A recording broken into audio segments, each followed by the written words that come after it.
This episode of Techno Buffalo is brought to you by AMD. Welcome back to the episode of Ask the Buffalo. I'm your host, John Wren. Just a show where you could ask me any question you might have from the ever-expanding world of technology and sometimes a little bit outside of it. Up this week, we're going to talk about Nokia perhaps putting out an Android device. We're going to talk about some personal things, what I might do in the future. We're going to talk about a delicious stock version of the HTC One and a few other tech goodness things.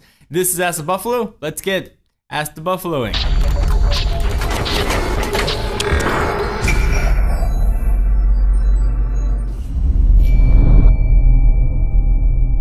First question comes from Twitter. User Kyle Hole asks, at John4Lakers, do you think Nokia will ever go to Android if Windows Phone never really takes off? A lot of people thought Nokia was going to go to Android when their Symbian platform that they were backing started to flail and falter. It was really popular around the world, but they weren't getting traction against iOS and Android. They surprised everyone when Microsoft swooped in like a romantic Fabio and picked them right up off their feet and whispered sweet nothings and said Windows Phone is going to be the next great operating system. We should give you a ton of cash. You should put it on all your phones. And of course, Nokia was all, oh, my hero.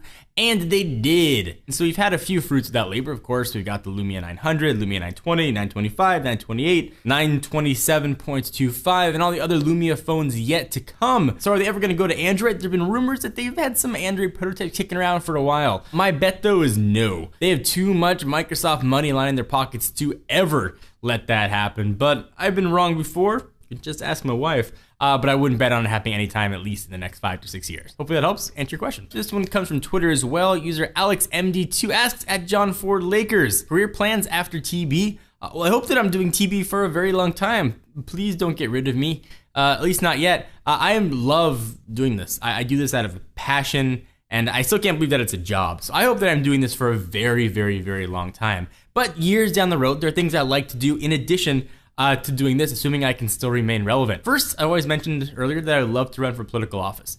Ideally, I think that I would like to be probably just a one-term congressman who could tell very clearly what was going on in Congress, and I could say, hey, I was offered a bribe today, or hey, this happened, knowing very well I probably would never get reelected, but at least pull back the curtain and shed some light on what's going on in the world, and especially with our own government here in the US. I feel like there needs to be a voice for a younger generation that's just not been represented.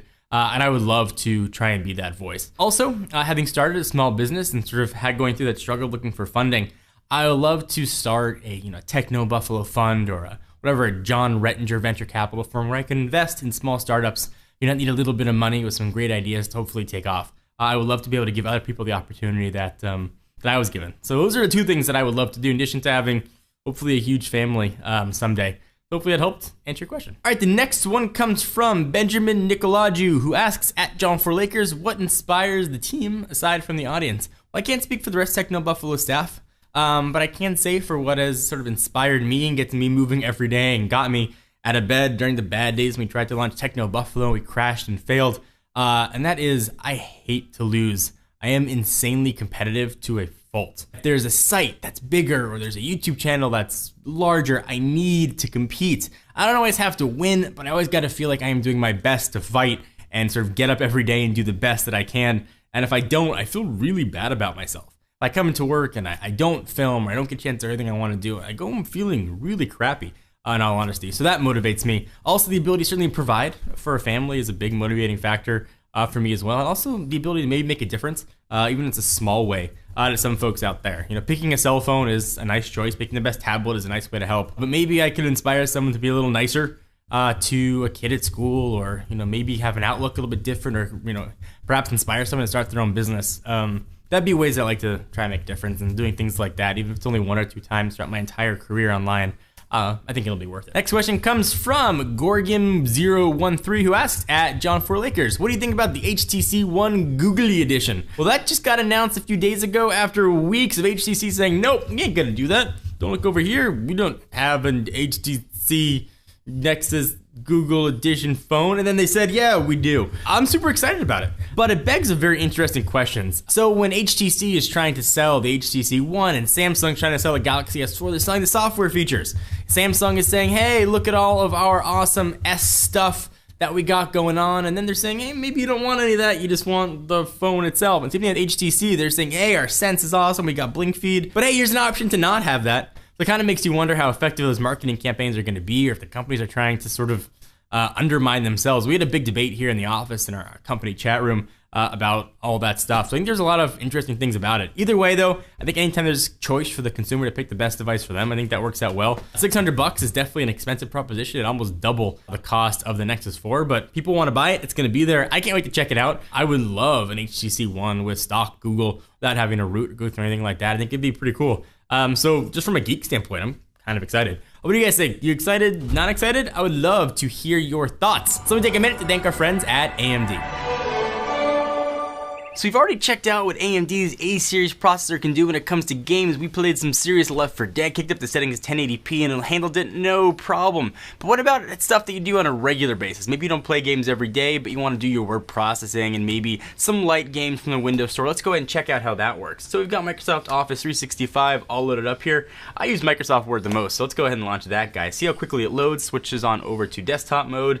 Go ahead and open up a new blank document, and you are good to go. And as quickly as you can type is as quickly as it will show up there. So there's no delay, no lag, anything you want to do, it can absolutely rock it. Let's go ahead and close on out of here. Don't save, and all the rest of the Microsoft Office suite opens up really quickly. So let's go ahead and open up, for example, Excel. So first time it's ever been opened on this computer, actually. And boom, we are good to go. So what about some light gaming as well? Let's say you want to play some Cut the Rope. We had that one all queued up. Go ahead and hit replay, and you can feed the Om-Nom as much as he wants, and everything just works fast. And that's really the moral here. You don't even notice that it's using very little power, it's dead quiet, and anything you want to do in the computer just works. It's really the best compliment I can give this machine, is that anything you throw at it, it can just rock and handle, and it does it with dead silence. It's like hearing an electric car drive by. It's just to say you don't hear anything. And I really got to give this thing a ton of credit. Let's go ahead and try one more. What about some Fruit Ninja? Let's go ahead and open that sucker up right here. And we can play some Ninja. You can see on any touchscreen it'll work. I mean, this comes in tablet format, of course, you'll be able to play it right on the touchscreen. And things just work fast. Fans aren't even loaded up on this guy. Everything just handles it pretty well. So it can handle games, it can handle Word, Excel, PowerPoint, it can handle photo editing, anything you want to do, this guy can absolutely rock it, all while delicately sipping juice and saving you battery life, which is of course important. So the answer is, can it play? Yeah. Can it edit? Yeah. Can it do everything? Absolutely. So AMD's A-series chips, definitely the way to go.